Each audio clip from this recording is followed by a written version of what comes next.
Hey everyone, my name is Zara Northover. For those who don't know me, I am a human being, Olympian, an advocate, a daughter, a friend. I am that girl.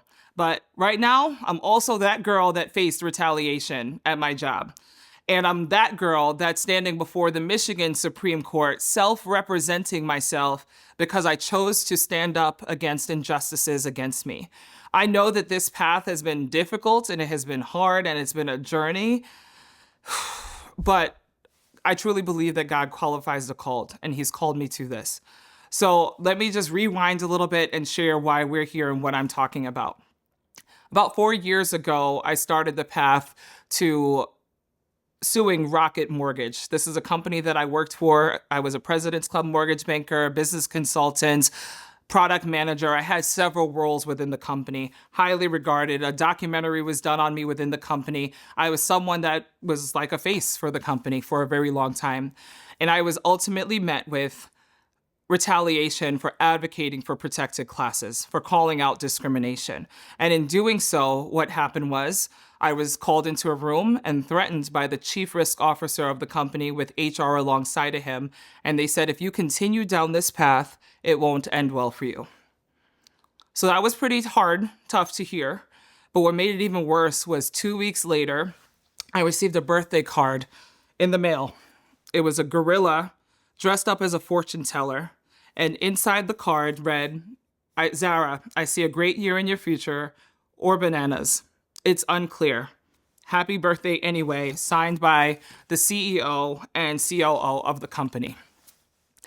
As a Black woman, we know that in history, Black people, especially Black women, have been disregarded and compared and associated to monkeys as a sign of disrespect and discrimination. It was at that moment that I knew that I had to have the courage to stand up for me. And that's exactly what I did. I ended up on a mental leave because my hair was falling out. I was stressed. I was dealing with anxiety and depression because of it. But I got the help that I needed by seeking a therapist and having conversations with him. I filed a claim, and then I got myself back together so I could go back to work and choose to advocate for me because I knew that this was bigger than me. Fighting retaliation is something that thousands of people across the nation. In fact, in 2023, 81,000 people filed a discrimination claim of some sort with the EEOC.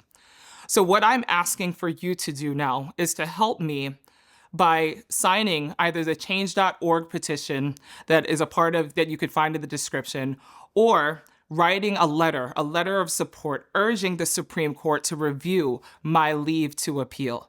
By writing the letter, you're basically just saying that we believe retaliation is wrong and that Zara's case needs to be heard.